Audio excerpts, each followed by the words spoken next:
We are discussing ESE Prelims 2019 key and explanation. Now we can go to the economy part. So UPSC is continuing the tradition of asking questions from the core economy part. Core means it is not from the current affairs but from the theory portion of the economics.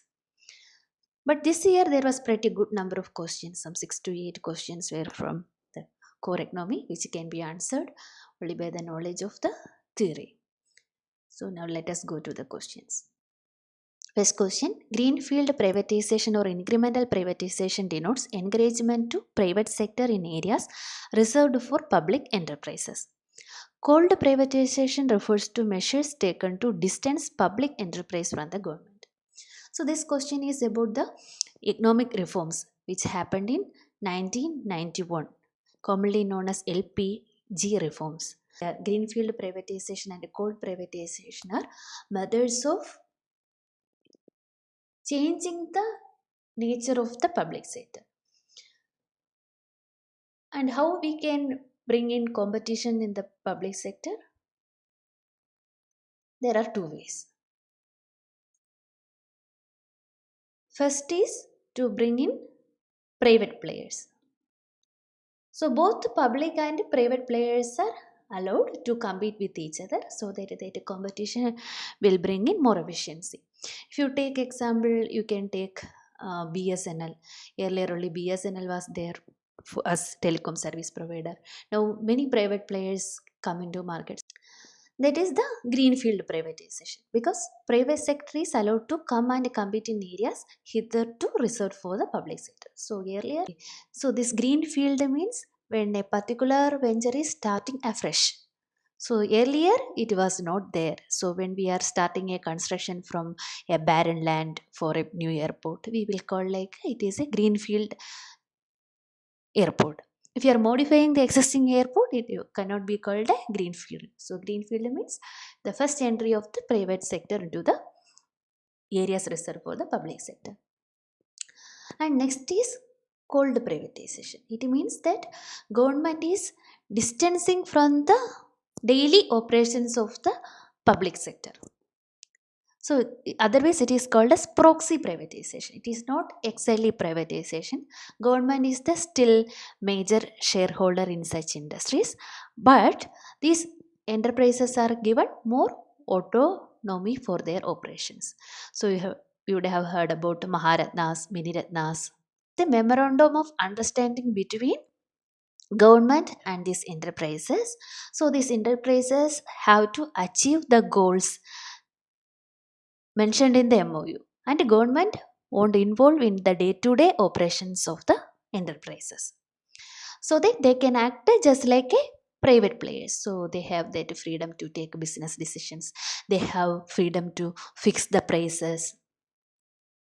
It depends on the autonomy. We have different classifications like a Mahamini, Nava, like that. So Maharatna is having the most autonomy in the public sector units. So this is also a way for bringing in efficiency in the public enterprises. And this method is called cold privatization. That is distancing from the day-to-day operations of the companies. So this was actually recommended by Arjun Sengupta committee. So what is the answer? Both statements are correct. Both the statements are correct. Next question. Which of the following is a viable alternative to term loans and are instruments for raising debt financed by large publicly traded firms? So the question is about alternative to term loans and debt by large publicly traded firms. So we have to know what is a term loan and what are these firms. So what is a term loan? Term loan is a loan taken for a specific period of time, which will be agreed before taking the loan. Say 5 years, 10 years, we will be paying back the loan. And usually this loan comes on the security of certain assets. So these assets can be land or gold, like that. On basis of such securities, we can raise the loan. So in case of large companies, these shares and bonds are methods of raising funds. So even without asset security they can raise loans, because here the trust in the name of the company will act as the security. So people like to invest in companies which are performing good, that are lanes, because their brand name itself is a security. Now let us see the question. Shares to raise investment and debentures. Debentures are also a debt instrument, otherwise called as bonds. These are also the ways used by the firms. Asset loans. Asset loans comes on the securities of some assets. What are gold loans? Gold loans, this asset is a gold. From the option itself, these two are not the correct answer, because they are asking alternative to the term loans, right?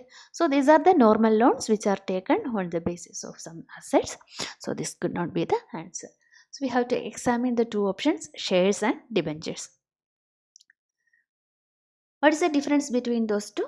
Debentures are debt instrument, but shares are not. Because debentures don't give a right in the management of the company, whereas share it is going to the capital of the company. So the people who are investing in the share capital will get the dividends according to the performance of the company. They will get a dividends, but people who are holding debentures will get interest, just like a loan. They will get interest but not dividends. And these debenture holders are not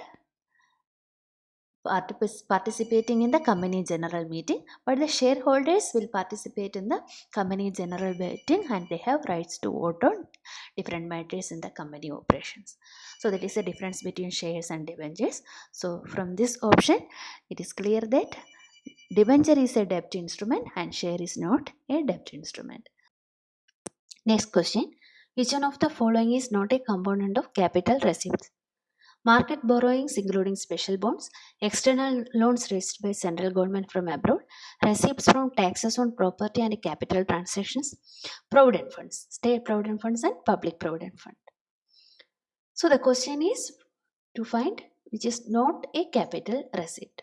So this question is not so tough, because we have to recognize between two receipts, capital and revenue.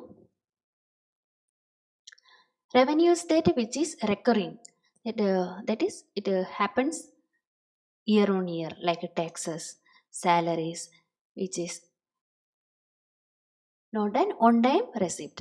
But capital receipts are those which are not recurring. It is almost like on time payment, and it creates a liability or reduce an asset. Reduce an asset.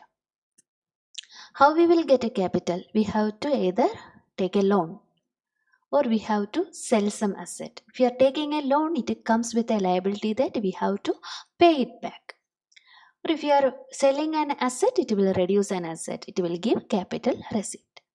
So the government also will do one of the following ways to raise the capital receipt, either through market loans, external loans, or external loan means foreign sources, or from borrowing from small savings. How the government is getting from small savings?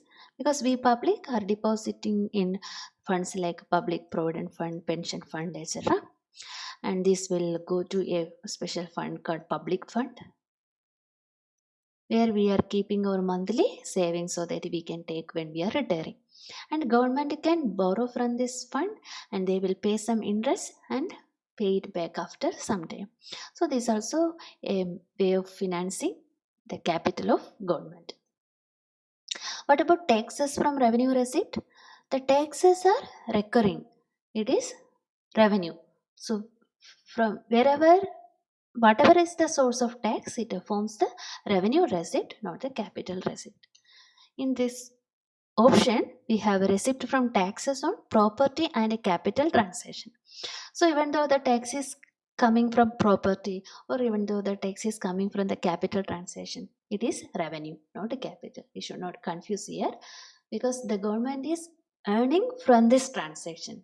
Capital transaction, when one person is selling one asset from to another person, from this transaction is taxed, and this tax is revenue, not capital to the government. So this market borrowing is capital receipt, external loan is capital receipt, provident fund is capital receipt. But receipt from tax is not capital receipt, it is revenue receipt. So the answer is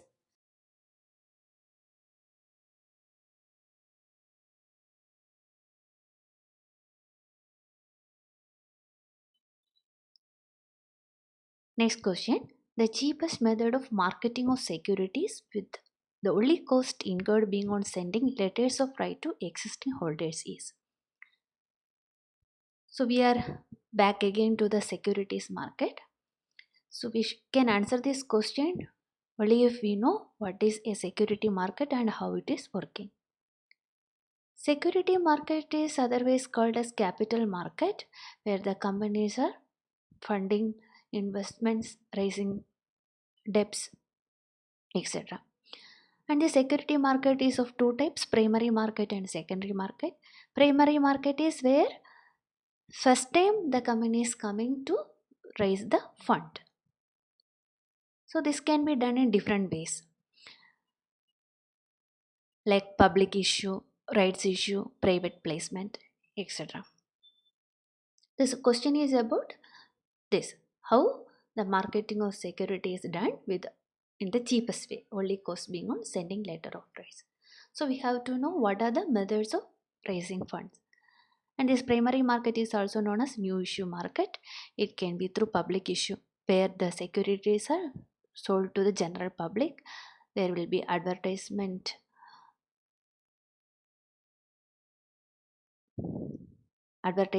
there will be brochure, so that people can read and can decide whether to invest or not. And rights issue is that for the existing shareholders, the company will give offer for raising additional funds. And third is private placement, where there will be a small group of people with a similar interest, either directors or promoters or friends or family members. They will pull the capital for the company. And from the options, we have different words like public issue through prospectus method. This is IPO, initial public offering. Public issue, company will release a prospectus and advertise. And this method generally incurs some cost for advertisement and brokers, broker charges, because company may not be having time to go through these issues. They will approach the brokers for initial public offer. Next is offer of sale method. Offer of sale method is a method where existing shares are put for sales. So we will hear this in connection with the disinvestment of public sectors, where the government holding the shares of the PSUs, they want to sell the shares, they will put it for offer of sale. That is the second option, offer of sale. And third is rights issue. Rights issue is nothing but selling the shares to the existing shareholders. How it is done is they will send a letter to the people. So the only expense incurred here is the sending of letter to the existing people. There is no expense on advertisement or no expense on brokerage charges. So this is a cheapest method. And what is this inside courtier method? It is nothing but private placement, where courtier means a small group of people who are coming and investing. So it is clear that C, answer C. Next question. Fiscal policy means A. Balancing the revenue collection and expenditure. B. Establishing equilibrium between demand and supply of goods and services. C. Use of taxation, public borrowing, and public expenditure by government for purpose of stabilization or development. D. Deficiency as an instrument of growth. So in our articles, we would have seen fiscal policy and monetary policy. Fiscal policy is the policy used by the government. Why government needs fiscal policies? Government has many objectives, right? They have to raise funds for the expenditure, day-to-day expenditure, revenue, capital. They have to control the economy. So the government decisions have a very good influence on the way the economy goes. These controlling instruments, one of the main instrument is taxation. So government can tax different industries in different ways. They can tax different goods. So this all will have impact on the production, consumption, demand, which are the main factors which are influencing an economy. So the government can adjust its spending level, it can adjust the tax rate, and it can monitor, it can influence an economy by way of these instruments, fiscal policy instruments. So all these together is called as the fiscal policy of the government. Generally, the fiscal policy of the government is revealed during the budget. So budget is a important document that many people, many stakeholders are eagerly waiting to hear, because it contains many powerful instruments that can control the economy. And monetary policy, on the other hand, is the policy to influence the money supply. It is by central bank, that is RBI decides the rates, different rates, repo rate, reverse repo rate, interest rate. Like these influences will control the money supply in the country. That comes under the monetary policy. Now let us go to the options. Fiscal policy means balancing revenue collection and expenditure. Yes, this is one of the objective. Government has to balance revenue collection and expenditure. It can be unbalanced also. Unbalanced means revenue can be more than expenditure, or expenditure can be more than revenue. We can tell it like a negative or positive budget, but it depends on the wish of the government whether they want to go for a deficit budget or surplus budget, again to control the economy. So this is one of the objective of the fiscal policy. Second is establishing equilibrium between demand and supply of goods and services. So government is not concerned about this. Right, they don't want to create equilibrium between demand and supply of goods or services. It is a market issue. Market is working like that, depending on the equilibrium. Third, use of taxation, public borrowing, public expenditure by government for purposes of stabilization or development. Yes, government use fiscal policies for different objectives. It has to stabilize the economy, not going to more debt.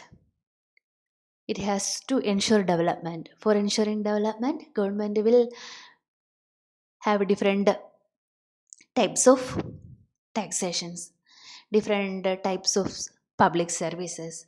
It has to give subsidies. So different ways are there that the government can influence the development, inclusive development. So reducing consumption in certain goods like cigarettes. So there are different objectives which can aid in the development. So this fiscal policy is an instrument. And the fourth, deficiency as an instrument of growth. Yes, deficiency is can be an instrument of growth, because generally government will go for deficit budget and they will borrow and then invest in the economy, which will spur the growth. So it is up to government whether they want to go for deficiency to boost the growth or not. So these are decided in the fiscal policy whether they want or not. So fiscal policy does not mean deficiency. It comes under the fiscal policy. So the correct option from A, B, C and D is C. It correctly explains what is a fiscal policy. C is the answer. And there are some other questions also related to the economy, like perfect competition. These can come under ethics. Discuss these topics under the ethics section.